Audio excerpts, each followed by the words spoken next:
नमस्कार। जया तंत्र मंत्र केंद्र में मैं आप सबका हार्दिक स्वागत एवं अभिनंदन करता हूं। मुकुंदा अप्सरा की साधना यूट्यूब पर पहली बार गणेश पुराण के अनुसार, जिसके लिए देखना होगा आपको हमारा वीडियो अंत तक। यदि आपने हमारा चैनल अभी तक सब्सक्राइब नहीं किया है तो तुरंत लाल वाली बटन दबाओ और घंटी बजा दो। आप हमारे चैनल के सब्सक्राइबर बन जाओगे। कोई शुल्क एवं चार्ज भी नहीं कटेगा। आप हमारे वीडियो को फेसबुक पर, व्हाट्सएप पर, ट्विटर अकाउंट के माध्यम से और इंस्टाग्राम पर अधिक से अधिक शेयर करें। लाइक और कमेंट करना भी आपका धर्म है। दुनिया में जिसका कोई नहीं, मैं उसका हूँ।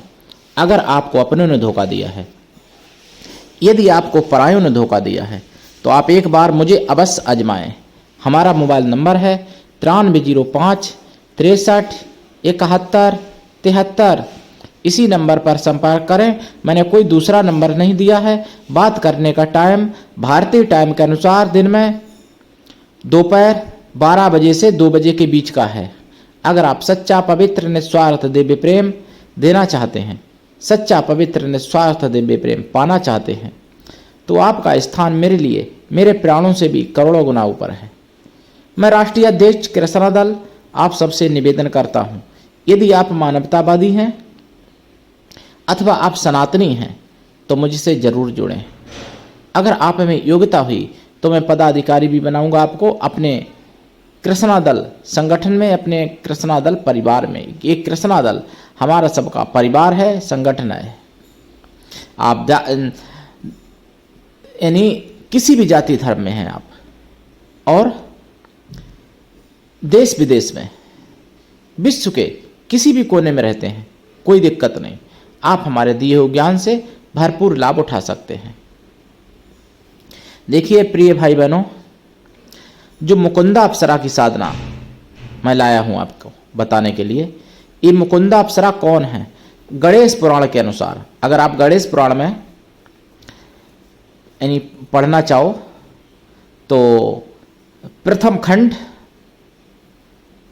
और अध्याय 5, 6, 7 में पढ़ लेना, आपको जानकारी मिल जाएगी। यानी 5, 6, 7 अध्याय में जानकारी आपको मिल जाएगी। और आपको लेकिन नाम मिल जाएगा। जानकारी साधनाएं जो हैं, इनकी साधना विधि तो नष्ट कर दी गई मुगलिया शासन, मैंने आपको बताया है, लेकिन ये मुकुंदा अप्सरा थी। और इनकी मैं कहानी आपको बता दूं। गणेश पुराण के अनुसार मुकुंदा अप्सरा एक ऋषि की पत्नी थी। एक राजा, मतलब बहुत बड़ी कहानी, पूरा पुराण है, लेकिन मैं मुख्य बात बताऊं तो एक राजा रुकमांदक राजा, तो रुकमांदक राजा पर आकर्षित हो गई और राजा से कहा कि मैं तुम पर मोहित हूं, और मेरे पति ऋषि तपस्या करने वन में गए। रुकमांदक जो राजा थे, तो उन्होंने जो उनके मतलब पैर छूना चाहे और कहा कि आप माता के समान हो और मैं आपको कैसे मतलब आपके साथ सहयोग कर सकता, मतलब ऐसा तो संभव नहीं है।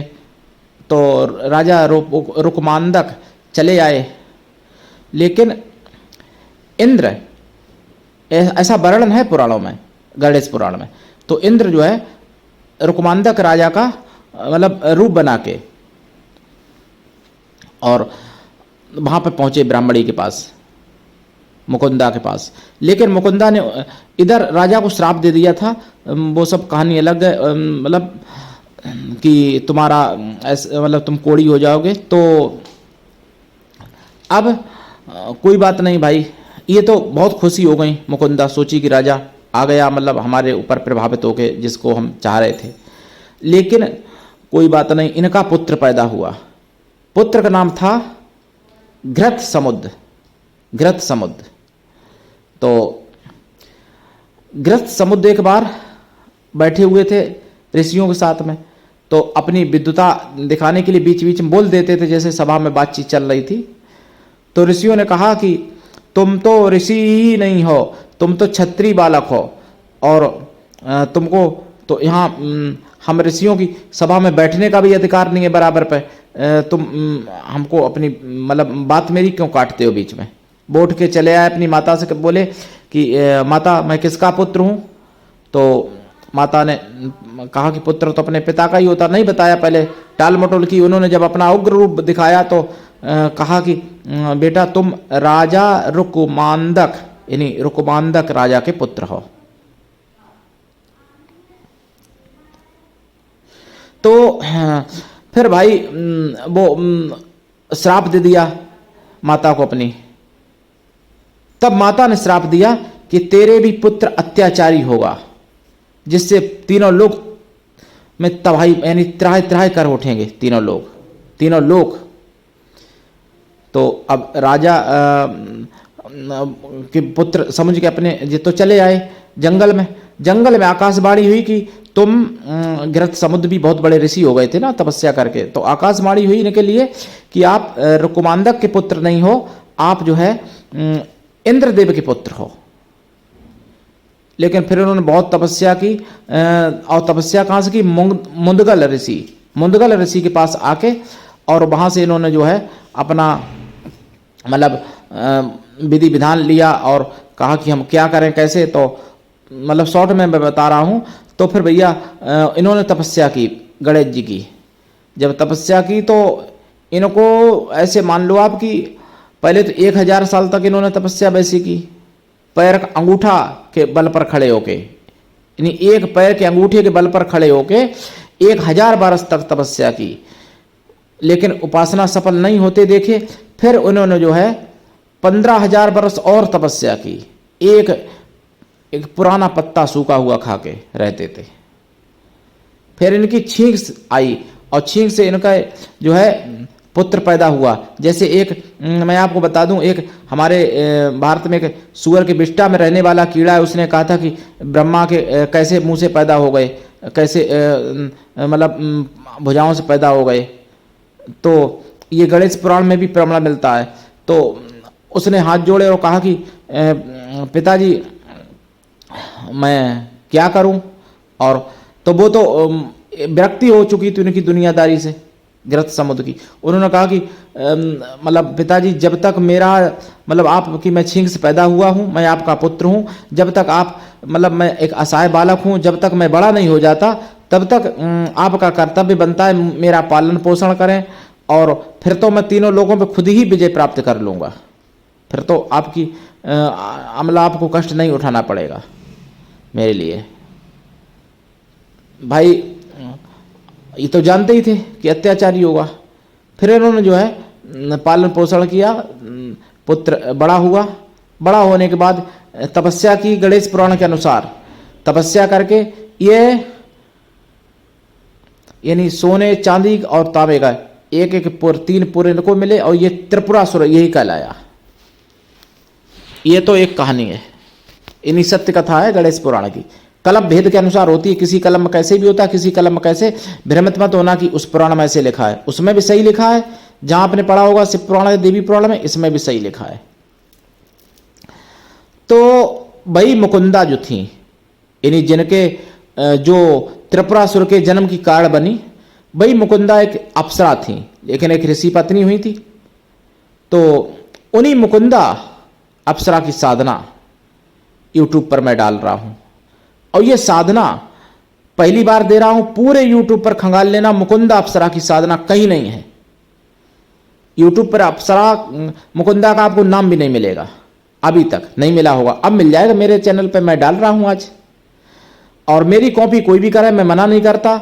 बहुत लोग गालियां देते मेरी कॉपी ना करो, मेरा ये वो। बोले क्या बात है भाई, ज्ञान हमारी अकेले पट्टा थोड़ी लिखा मेरे नाम से। कोई भी करो कॉपी, मैं मना नहीं करता।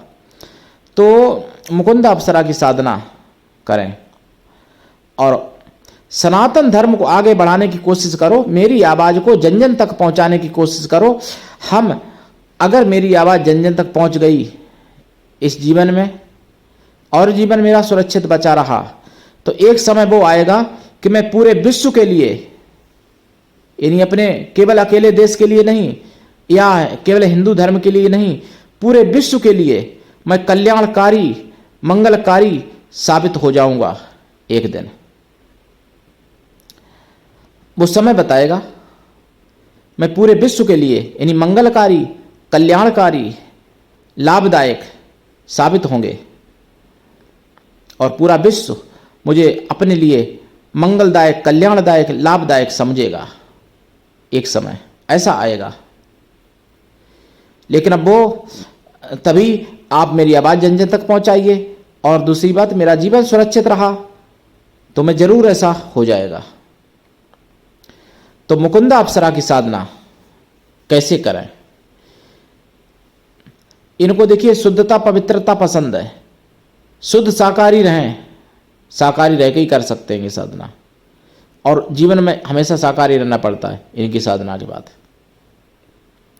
मुकुंदा अप्सरा की साधना, पूर्व या उत्तर दिशा की तरफ मुख करके बैठें। आसन लाल या पीला या सफेद, और रुद्राक्ष की माला से, या लाल चंदन या सफेद चंदन या सफेद हकीक या लाल हकीक या स्फटिक या मोती की माला से जाप करें 1.25 लाख। जाप का 10 हवन करें, हवन का 10 तर्पण करें, और तर्पण का 10 मार्जन करें। मार्जन का 10 ब्राह्मण भोजन करा दें, पवित्र ब्राह्मणों को, और कृपा जरूर प्राप्त होगी, और प्रकट भी होती है, वचन भी देती हैं।